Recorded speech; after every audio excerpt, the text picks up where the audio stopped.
Hello friends, welcome to targeted goal. Friends, आज का अपना टॉपिक रहेगा बागवानी फसलें। तो बागवानी फसलें जो भी हैं, जैसे काफ़ी है, कहवा है, अन्य चीज़ें हैं, चाय है, तो इसके बारे में पढ़ेंगे। और फ्रेंड्स, आप जानते हैं कि हम पढ़ रहे हैं घटना चक्र पॉइंटर इंडियन जियोग्राफी। इसके पहले हमने काफ़ी वीडियो इसके बना दिए हैं, तो वो भी आप ज़रूर देखें। तो चलिए, इसमें से बागवानी फसलों में से पहली जो बागवानी फसल है वो है अपनी काफ़ी या फिर कहवा। तो काफ़ी या कहवा जो है भारत में काफ़ी अच्छी किस्म की काफ़ी या कहवा उगाई जाती है, जिसमें से इसकी मुख्य दो किस्में हैं फ्रेंड्स। किस्में अधिकांशतः पूछता है, तो एक किस्म है अरेबिका, अरेबिका, और एक है रोबस्टा। तो ये दो किस्म की जो कॉफ़ी है ये भारत में उगाई जाती है, अरेबिका और रोबस्टा। तो एग्जाम में प्रश्न ऐसे पूछता है कि निम्न में से कॉफ़ी की किस्म कौन सी है और भारत में उगाई जाने वाली, फिर ऑप्शन दे देगा। ठीक है, तो उनमें से अरेबिका और रोबस्टा को हमें याद रखना है कि ये भारत में मुख्यतः उगाई जाती हैं। अब इसका कंटेंट देखते हैं। तो राष्ट्रीय बागवानी परिषद बोर्ड की स्थापना कब हुई थी?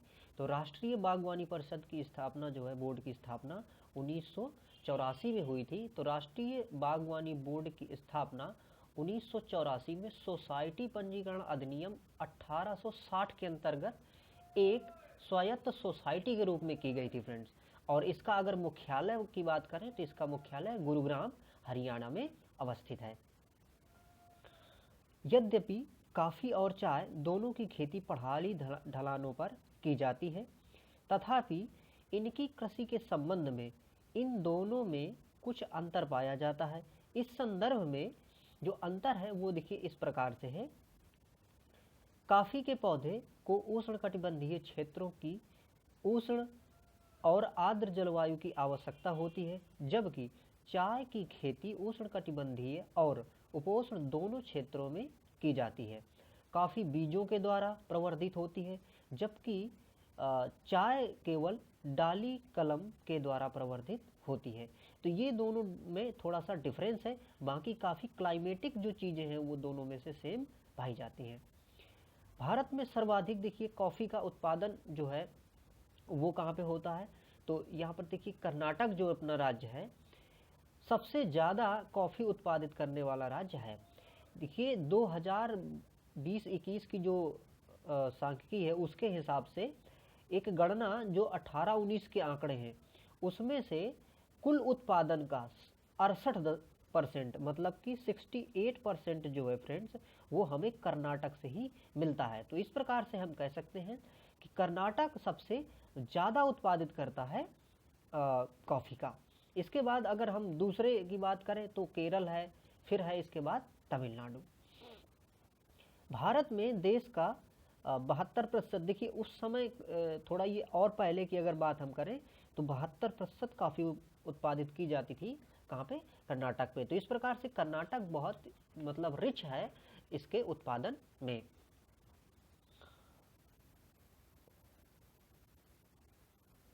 भारत में कहवा की खेती का क्षेत्र सबसे अधिक कहाँ है? तो देखिए चूंकि कर्नाटक में ही सबसे ज़्यादा उत्पादित होती है, तो इसका क्षेत्र भी जो है सबसे ज़्यादा कहाँ पे है?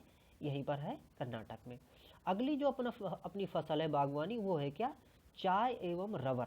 तो चाय और रबर को देखते हैं कि चाय और रबर में कौन सी है। अब देखिए जो चाय है ये मानी जाती है कि चीन के यूनान पठार से मतलब ये उत्पन्न हुई थी, अर्थात ये माना जाता है कि चीन से इसकी उत्पत्ति हुई थी। अब इसमें देखिए जो इसकी क्लाइमेटिक दशाएं हैं उनमें से ढालदार खेत होने चाहिए, 25 से 30 के लगभग टेम्परेचर होना चाहिए उसका।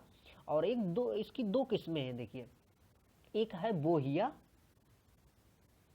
बोहिया, या इसी का जो दूसरा नाम है वो है चीनी। तो मतलब बोहिया या चीनी। एक दूसरी जो किस्म है जो कि भारत में उगाई जाती है उसका नाम है असामिका। उसका क्या नाम है? असामिका, या फिर इसी को क्या बोलते हैं? असमी भी बोलते हैं। तो इस प्रकार से बोहिया या चीनी और असामिका ये दो किस्में जो हैं चाय की भारत में उगाई जाती हैं। और देखिए अब यहाँ पर और हम देखते हैं तो इन आंकड़ों के हिसाब से मतलब वर्ष 2015 के आंकड़ों के अनुसार चाय के उत्पादन एवं उपभोग के हिसाब से भारत जो है वो चीन मतलब चीन का प्रथम स्थान है और भारत का क्या है, दूसरा स्थान है। तो देखिए चाय का हम काफ़ी बड़ा मतलब उपभोक्ता भी हैं और हालांकि चाय काफ़ी हम उत्पादित भी करते हैं। और सबसे बड़ा उपभोक्ता की अगर बात करें तो वो कौन सा है, वो चाइना है। भारत में वह नकदी फसल जिससे अधिकतम विदेशी मुद्रा प्राप्त होती है वो चाय है। मतलब कि चाय जो है काफ़ी अधिक मात्रा में हमें मतलब मुद्रा प्रदान करती है चाय। भारत का सबसे बड़ा चाय उत्पादक राज्य, तो सबसे ज़्यादा जो चाय है वो कहाँ पे होती है, असम में होती है। तो चाय का सबसे बड़ा उत्पादक राज्य असम है। भारत अपनी आवश्यकता से अधिक उत्पन्न करता है चाय। देखिए अपनी आवश्यकता से अधिक हम उत्पन्न करते हैं तभी हम इसको क्या कर पाते हैं, बेच पाते हैं, अदरवाइज इसको हम न बेच पाएँ फिर। अब जैसे देखिए दालों की बात करें तो दालों के हम बहुत बड़े उत्पादक हैं, नंबर 1 के, लेकिन हम उसके कंजम्पशन बहुत ज़्यादा करते हैं तो हमें दालें बाहर से मंगानी भी पड़ती हैं, ना कि हम मतलब उसको पूर्ति भी नहीं कर पाते हैं। तो उत्पादक सबसे बड़े हैं लेकिन उपभोक्ता भी सबसे बड़े हैं दालों के। यहाँ पर कथन और कारण दिए हुए हैं। कथन में है भारत में भारत चाय में महत्वपूर्ण निर्यातक देश है। और कारण दिया है भारत में चाय की घरेलू खपत बहुत कम है। तो देखिए निर्यातक तो हैं हम, लेकिन ऐसा नहीं है कि हमारी घरेलू खपत बहुत कम है इसलिए हम निर्यातक हैं, बल्कि हम ज़्यादा उत्पादित करते हैं लेकिन हम उपभोक्ता भी बहुत बड़े हैं इसके, क्योंकि हम दूसरे नंबर के उपभोक्ता इसके हैं। एक ऐसे क्षेत्र में जहां वार्षिक वर्षा 200 सेंटीमीटर से अधिक होती है और ढलाव पहाड़ी वाला खेत होता है, वहाँ पर जो मतलब खेती की जाएगी, किसकी की जाएगी, चाय की। देखिए चाय के लिए एक महत्वपूर्ण क्लाइमेट की स्थिति ये होनी चाहिए कि ढालदार खेत होना चाहिए, क्योंकि पानी अगर रुक जाता है इसमें तो ये खराब हो जाती है। तो पानी तो इसको ज़्यादा चाहिए डेफिनेटली, लेकिन ऐसा चाहिए कि उसमें भरा ना रह जाए। अब जैसे धान की बात करें तो धान में पानी भरा रह जाए तो उसको बहुत ज़्यादा नुकसान नहीं होता, लेकिन यदि यहीं पर चाय में अगर पानी भरा रह जाए तो वो नष्ट हो जाती है बहुत ही जल्दी। ग्रीन गोल्ड एक किस्म है, ग्रीन गोल्ड ये किसकी है, ये भी एक चाय की किस्म है, ग्रीन गोल्ड। बराक घाटी की महत्वपूर्ण फसल क्या है, तो देखिए बराक घाटी की महत्वपूर्ण फसल धान है, ठीक है। भारत में रबर का सर्वाधिक उत्पादक, तो रबर जो है सबसे ज़्यादा उत्पादित कहाँ होती है, केरल में होती है। रबर एक कैसा पौधा है, सदाबहार पौधा है, हम कह सकते हैं कि इसकी जो पत्तियां हैं वो नहीं गिरती हैं और इसको थोड़ा सा नम टाइप का क्लाइमेट चाहिए। तो भारत केरल का जो क्षेत्र है वहाँ पर सबसे ज़्यादा रबर के पौधे पाए जाते हैं। उसमें से जैसे केरल के कुछ विशेष क्षेत्र हैं जैसे कि एर्नाकुलम है, कोट्टम है, कोझिकोड है, तो वहाँ पर ये रबर बहुत ज़्यादा होती है। एक बात और कि भारत का ये जो केरल राज्य है लगभग 70% के लगभग रबर अकेले उत्पादित करता है। तो ये केरल ही राज्य है जहाँ पर इतनी ज़्यादा मात्रा में जो रबर है वो उत्पादित की जाती है। अन्य देखिए बागवानी फसलें हैं, तो अन्य बागवानी फसलों के बारे में भी थोड़ा सा पढ़ते हैं। भारत का वह राज्य जहाँ कहवा, रबर तथा तंबाकू सभी की कृषि की जाती है। तो देखिए ये है कर्नाटक। कर्नाटक यहाँ पर ऐसा राज्य है जहाँ पर देखिए कहवा का तो सबसे बड़ा ही है, हम जान रहे हैं। केरल रबर का सबसे बड़ा है, लेकिन रबर जो है वो कर्नाटक में भी उगाई जाती है। तंबाकू सबसे मतलब ज़्यादा अगर वर्तमान के हिसाब से बात करें तो गुजरात में उगाई जाती है, लेकिन जो तंबाकू है वो कर्नाटक में भी उगाई जाती है। तो इस प्रकार से ये जो कर्नाटक है वहाँ पर आपको कहवा, रबर और तंबाकू इनकी खेती मिल जाएगी। भारत में बागवानी कृषि के अंतर्गत उगाई जाने वाली मुख्य शस्य, तो देखिए कौन सी बागवानी मतलब कृषि है जो भारत में की जाती है, जिनमें से चाय, रबर, नारियल और कहवा, ये जो है बागवानी फसलें, ये मुख्यतः भारत की बागवानी फसलें हैं। सही कथन यहाँ पर है, देखिए चाय असम की मुख्य फसल है, तंबाकू आंध्र प्रदेश में विस्तृत पैमाने पर उगाई जाती है। तो जैसा कि अभी हमने चर्चा की कि तंबाकू आंध्र प्रदेश में भी उगाई जाती है, डेफिनेटली कर्नाटक में भी उगाई जाती है, लेकिन सबसे ज़्यादा अगर वर्तमान में बात करें तो कहाँ पे उगाई जाती है वर्तमान में? गुजरात में उगाई जाती है, और असम में चाय तो उगाई ही जाती है। भारत में तंबाकू का सर्वाधिक उत्पादन करने वाला जो राज्य, देखिए अब वर्तमान में जो है ये आंध्र प्रदेश नहीं है, अब वर्तमान में जो उत्पादित करने वाला राज्य है वो कौन सा है? अब गुजरात है। ठीक है, भारत में तंबाकू की कृषि के अंतर्गत बृहद क्षेत्र, अब देखिए अब बृहद क्षेत्र किसका है? अब गुजरात का है। ठीक है, अब आंध्र प्रदेश का नहीं है। इसके साथ देखिए नारियल के उत्पादन की अगर बात करें तो भारत में नारियल उत्पादन करने का जो सबसे बड़ा क्षेत्र है वो है, देखिए वर्तमान में केरल। अब पहले ये तमिलनाडु का दिया है, लेकिन अगर हम वर्तमान की बात करें तो केरल जो है सबसे ज़्यादा नारियल उत्पादित कर रहा है। इसके बाद फिर मतलब दूसरा, जैसे फिर कर्नाटक है, फिर तमिलनाडु है, तो तमिलनाडु का वर्तमान में देखें तो तीसरा है। तो ये वर्तमान के आंकड़े आपको याद रखने हैं, और ये जो मतलब 2020 में मैं ये वीडियो रिकॉर्ड कर रहा हूँ, तो 2020 के आंकड़ों के हिसाब से, इसके पहले जो सर्वे हुए हैं उनके हिसाब से ये पूरे आंकड़े मैं आपको प्रोवाइड कर रहा हूँ। इसके बाद अगर जो आंकड़े बदलें तो आप उनको रिव्यू कर सकते हैं। काली मिर्च का देखिए उत्पादन जो है सबसे ज़्यादा कहाँ पे होता है? सबसे ज़्यादा उत्पादन होता है यहाँ पर वियतनाम में। तो वियतनाम काली मिर्च के उत्पादन में नंबर 1 में है। इसके बाद दूसरे नंबर पे अगर देखते हैं तो फिर है इंडोनेशिया वर्तमान में, और फिर भारत का नंबर है। तो वियतनाम जो है ये नंबर 1 में है। इलायची उत्पादन के लिए प्रसिद्ध राज्य, तो देखिए इलायची उत्पादन के लिए जैसे केरल है, कर्नाटक है, तमिलनाडु, ये इलायची उत्पादन के लिए मतलब विशेष राज्य है। लेकिन अब यहाँ पर देखिए, यहाँ पर ये जो इलायची है ये छोटी इलायची है। कौन सी इलायची है? छोटी इलायची। यदि वहीं पर हम बात ये करें बड़ी इलायची, तो बड़ी इलायची जो है वो पश्चिम बंगाल और सिक्किम, ठीक है, तो बड़ी इलायची जो है वो पश्चिम बंगाल और सिक्किम में बहुत मतलब ज़्यादा मात्रा में उगाई जाती है, और छोटी इलायची यहाँ पर उगाई जाती है।